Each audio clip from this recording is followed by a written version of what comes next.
Para abrir este melón, están hoxe con nós Xavier Vence, catedrático de Economía Aplicada da Universidade de Santiago de Compostela e voceiro nacional do BNG. Benvido por estar aquí neste primeiro programa de debate en Irmandade TV.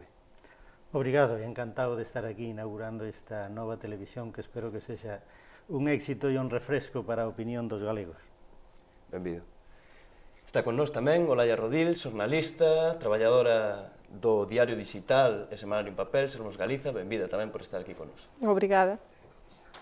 Acompáñanos tamén Rafael Cuíña, empresario e membro da Executiva de Compromiso por Galicia. Benvido, Rafa. Moitas grazas e tamén os meus mellores desexos para este novo proxecto. Moitas gracias. E finalmente acompáñanos o voceiro da plataforma de afectados polas preferentes e subordinadas da comarca de Compostela, Suso Domínguez. Moitísimas gracias tamén por estar aquí con nós. Hola, que tal? E gracias a vos por convidarnos a poder estar aquí. Benvido. A primeira cuestión sobre o que vos pido unha breve valoración. Quen son os responsables desta desfeita, señor Vence? Os responsables, sin dúbida, son moitos, non? É difícil decirlo en 4 palabras, non?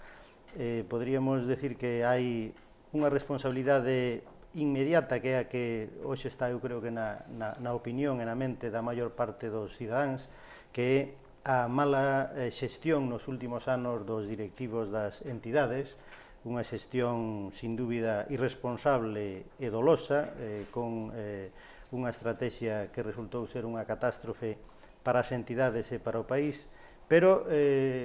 eu como economista quixera tamén chamar a atención sobre o feito de que a responsabilidade non está só aí, e diría que mesmo non está de xeito principal nos que foron os directivos das entidades, sino que eu creo que a responsabilidade está nos que pilotaron un modelo de economía financiarizada e un modelo de sistema financiero que virou moi claramente cara á especulación. En esa dinámica especulativa caeron tamén as caixas de aforro e foron claramente invitadas e dirixidas nesa dirección pola política tanto do Banco Central Europeo como do Banco de España, non? E finalmente, xa na última fase, está claro que houbo un proceso de decisións onde entre os grandes bancos e o Banco de España e o Goberno Central consumaron unha estrategia de desmantelamento das caixas de aforro, porque era como un elemento extraño para unha banca claramente especulativa, porque as caixas de aforro, pola súa natureza, teñen un carácter social, teñen unha obra social moi importante e tradicionalmente tiñan unha política e uns criterios de crédito completamente diferentes ou bastante diferentes ao da banca privada normal, e entón os bancos, os grandes bancos e o Banco de España, que é o seu Consello de Administración principal, pois decidiron acabar coas caixas de aforro. E con unha serie de medidas que se foron adoptando, moitas, ao longo do período 2007, 2008 e 2009, crearon as condicións que fixeron necesario a conversión das caixas en bancos e impuxéronse uns criterios de core capital que obrigaron a estas entidades a capitalizarse a unha velocidade asombrosa, que os acabou levando a buscar capital por todas as vías, incluída a de expoliar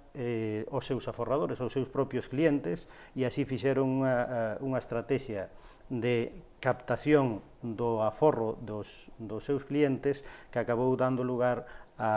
pola vía das preferentes e subordinadas, que acabou dando lugar ao enorme problema social e político, non só económico, que temos hoxe en Galicia cos decenas e decenas de miles de afectados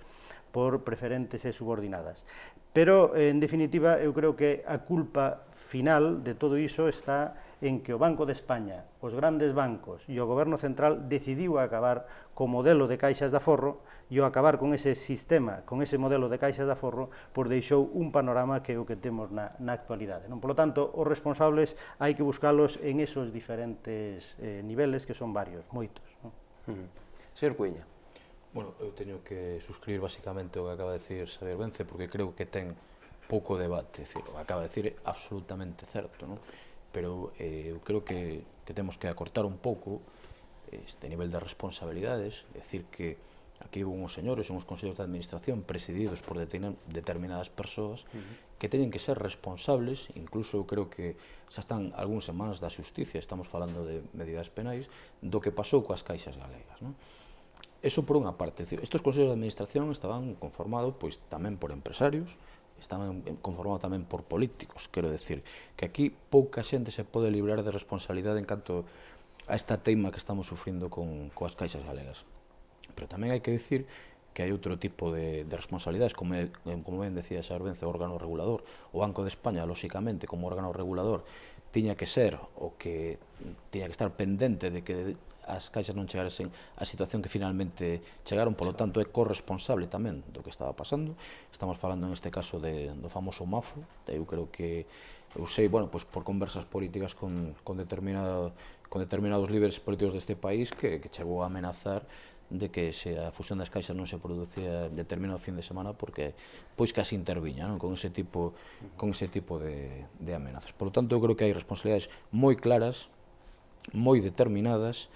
e que hai moito que falar aínda sobre este tema porque algúns están intentando escapar. Eu creo que a xustiza e a clase política galega e sobre todo a poboación non entendería que ao final que non pasase nada con un tema tan determinante como vai ser, está sendo xa para a economía e a sociedade galega, non? Agora que vostede apuntaba ao do señor Mafo, coñecíamos a semana pasada que, a pesar de ter esas profundas responsabilidades, non vai comparecer na comisión ao non ser un cargo autonómico. Sí, pero bueno, podemos falar máis tarde se queredes dese tema, supoño, pero eu confío moi pouco nos traballos dese tipo de comisións parlamentarias. Despois entraremos nese tema. Señor Domínguez, quen son os principais responsables desta situación? Pois para a maioría dos afectados, con unha visión persoal da estafa masiva, pois evidentemente son aqueles profesionais, traballadores das caixas de aforros antes, queñes comercializaron, queñes ofreceron os produtos, pero non deixaban de ser empregados, non deixaban de seguir órdenes da dirección da sucursal, da dirección provincial, da dirección da entidade. En definitiva, como ben decía Xavier, pois había unhas necesidades de capitalización, había unha planificación e unha legalización por parte do goberno que a partir do ano 2003 lles permite ás caixas de aforros capitalizarse por esa vía, aínda que os produtos non estaban destinados aos aforradores minoristas, senón a administracións públicas, fondos de inversión, profesionais. Como non tiñan a aceptación en eses sectores, pois decidiron, e así consta en directivas internas das distintas de Caixa Nova, Caixa Galicia, onde se instou aos seus traballadores a buscar un perfil determinado, persoas maiores, saldos contables máis ou menos estables, depósitos a prazo fixo, cantidades que rondasen os 12.000 euros, así está cuantificado, e facelo extensivo a cantos máis clientes das caixas para repartir todo eso, e nesa medida pois se foi metendo neses produtos tóxicos, híbridos, complexos, a clientes moitas veces con mala información, dicíndoñes estos son produtos similares a depósitos a prazo fixo, con unha liquidez inmediata ou ao sumo en 2 días, dando unha orden de venda, porque a entidade moi solvente, non vai haber problema no mellor dos casos, cando non, directamente, sin contrato, sin información, se traspasaban eses saldos a preferentes perpetuas, produtos a perpetuidade. Pasaba a ser capital básico da entidade, ese core capital que o que buscaban, non? Facelo máis solvente. E, por outro lado, a partir de aí, e no último ano, e xa unha vez que se descubre por parte dos afectados, último ano, ano e medio, empezan a formarse as primeiras plataformas de afectados, fai un ano é intervido o banco, despois da fusión das caixas e da súa bancarización, e intervido, esos responsables deixan de ser as entidades, a dirección das entidades, e a responsabilidade recae directamente no Goberno Central, que con un decreto que se aproba en agosto do 2012, pois nos convirte por decreto aos tenedores de preferentes ou subordinadas en accionistas de unha entidade que non cotiza en bolsa, nos obliga a estar ligados ao debir da propia entidade, e xa no último decreto do mes de marzo, logo convalidado en lei, pois xa impón quitas, canxes que na práctica van a supoñer a imposibilidade de recuperar eses cartos producto do aforro de toda a vida, en moitos casos, do traballo na emigración ou aquí, de moitísimos, e na imposibilidade de acceder a eses aforros. Unha das mostras máis claras da natureza do sistema no que vivimos é o rescate da banca privada con fondos públicos e o desmantelamento de entidades semipúblicas como as caixas de aforro. A desregulamentación dos mercados e a financiarización da economía, unidas á creba da bolla inmobiliaria, aceleraron a bancarización das caixas galegas, xa abondo desfiguradas pola nefasta xestión dos últimos anos. Aquí o que se fixo foi desregular o mercado financiero, eso deu lugar a que as distintas entidades se montaran sobre esa ola especulativa e que derivara todo nunha estúpido dunha crise financiera e que, polo tanto, esa falta de regulación por un lado e incluso que os distintos asentes controladores como era o Banco de España, Comisión Nacional do Mercado de Valores, Xunta de Galicia e Goberno Central, dende esa mesma ideoloxía e dende esa mesma perspectiva entendesen que no sector financiero non tiña que haber normas, que o mercado se autorregulaba, que as entidades se iban a autorregular e iso desembocou nesta tremenda crisis que estamos vivindo. As caixas galegas naceron hai máis dun século cunha vocación pública e de obra social, sen accionistas aos que entregar dividendos e integradoras de grande parte do aforro galego con forte carácter territorial.